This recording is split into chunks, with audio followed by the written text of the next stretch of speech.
morning and welcome to the What's Up News Network being broadcast from Panama City Beach, Florida, home of the world's most beautiful beaches. I am Jim Free with Jim Free Realty. Please click on the red subscribe button just below the picture. In the local news, Thunder Beach, red tide, and high surf dominate the local news. Thousands of bikers enjoyed a great week at Panama City Beach. The bikers pump a lot of money into the economy and we appreciate them being here. Panama City Beach police said the calls for service went up, but by and large the bikers behaved themselves and had a good time at the world's most beautiful beaches. Over the years we've seen a number of women riding their own bikes, but we still see a few women riding with their husbands. Red tide has been rather strong this week and has caused a lot of coughing and sneezing. The algae blooms can be very toxic to fish and other sea creatures. As a cold front moved through the area, it brought 6 to 8 foot surf. That keeps boats in their slips and swimmers on the sand. Hopefully the high surf will move the red tide out. In state news, in Vero Beach, Florida, from Nexstar, 2 newly hired physical education teachers at a Florida elementary school were arrested after the shooting of a man whose apartment they entered thinking it belonged to someone else, following a night of drinking. Nothing good is happening after midnight, said Sheriff Eric Flowers during a news conference. These 2 guys are going out. They're drinking at the bars. By 4 a.m. they're involved in a shooting. Sheriff Flowers said the 2 men apparently thought they were at the home of a woman they had visited several hours earlier. Hollenbach, one of the teachers, went in and got in bed he thought was with the young lady, but it actually was the couple's bed, and Flowers said that Hollenbach, 27, one of the teachers involved in the incident.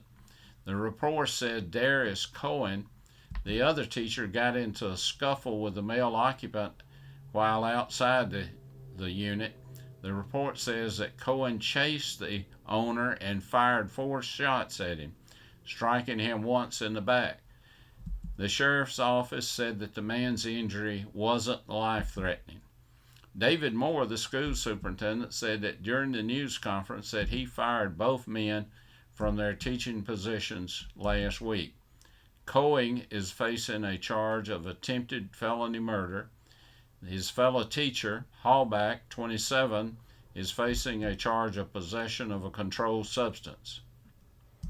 On the lighter side, I was in Walmart a few weeks ago. The checkout line was rather long. The man 2 customers ahead of me was carrying a 50-pound bag of Purina dog chow. The woman behind him asked him, "Do you have a dog?" He said, "No, ma'am, I don't. I'm on the Purina dog chow diet. I keep some of the pellets in my pocket. When I get hungry, I eat a few of them." She said, "Does that work?" He said, "Well, last time I was on the diet, I lost 50 pounds. But I had to stay in the hospital 6 months. She said, "Oh my, did the dog chow poison you?" He said, "No, ma'am. I was crossing the street. I saw a fire hydrant and I felt an urge to hike my leg, and that's when the truck hit me." You know, men tend to get into trouble by themselves, wherever they're from. If it doesn't matter if they're from Booger Holler, Georgia, or from Panama City Beach, Florida. Brenda Gail Sarton was given a testimony about her little Beretta Pico 380. She said that little pistol had saved her life. She goes on to say that her husband of 20 years had taken up with his secretary, and as a result, Brenda Gail and her husband had decided to get a divorce. They had been very successful and accumulated several assets. The couple had met 21 years ago at the St. Andrews Park, so they decided to meet at the park to discuss how they would divide their assets. They were walking near Alligator Lake and must have been near some baby alligators. when an 8-foot mother came charging out of the brush.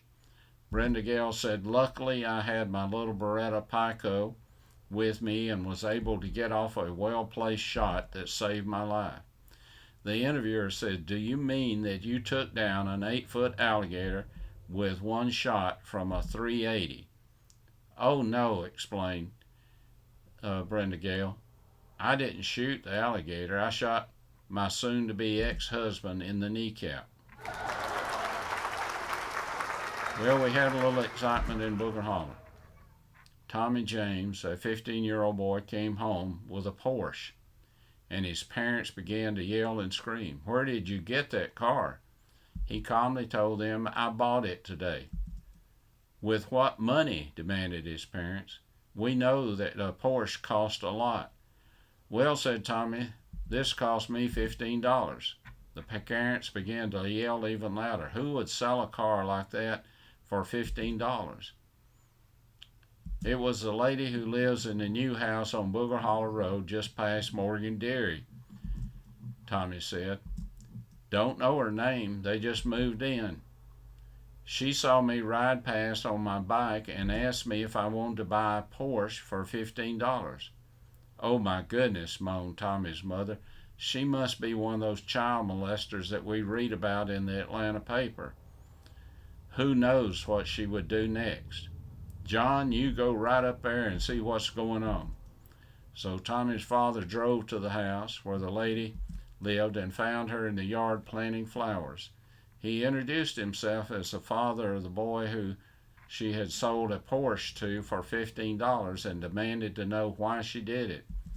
"Well," she said, "I thought my husband was on a business trip, but I learned from a friend he has run off with his secretary and really doesn't intend to come back. This morning I got a call from my husband. He claimed he was stranded and asked me to sell his Porsche and send him the money. So I did." Well, while we're talking about Booger Holler, I have to tell you about one person I'm really proud of. We come from a very patriotic community, and most of the college professors are conservative, but we occasionally find a liberal in our midst. A professor got up and said, "If God really exists, let him knock me out of this chair." Nothing happened. The class was very quiet. He said, "Now I'll give him 2 more minutes."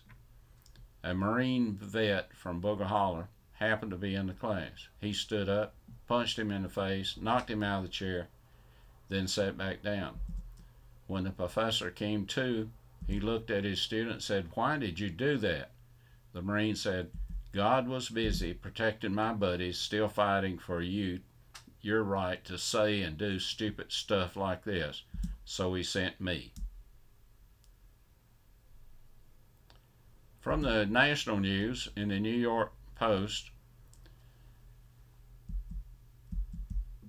we found that the National Institute of Health stunningly admitted that they had conducted a function of gain at the Wuhan lab, despite Anthony Fauci repeatedly insisting to Congress that no such thing happened. Have you ever heard of the hero syndrome? It's a term used by the media to describe the behavior of a person seeking heroism or recognition, usually by creating a harmful situation to objects or persons which they can resolve. This can include unlawful acts such as arson. The term has been used to describe the behavior of civil servants such as firefighters, nurses, police officers, security guards, and politicians.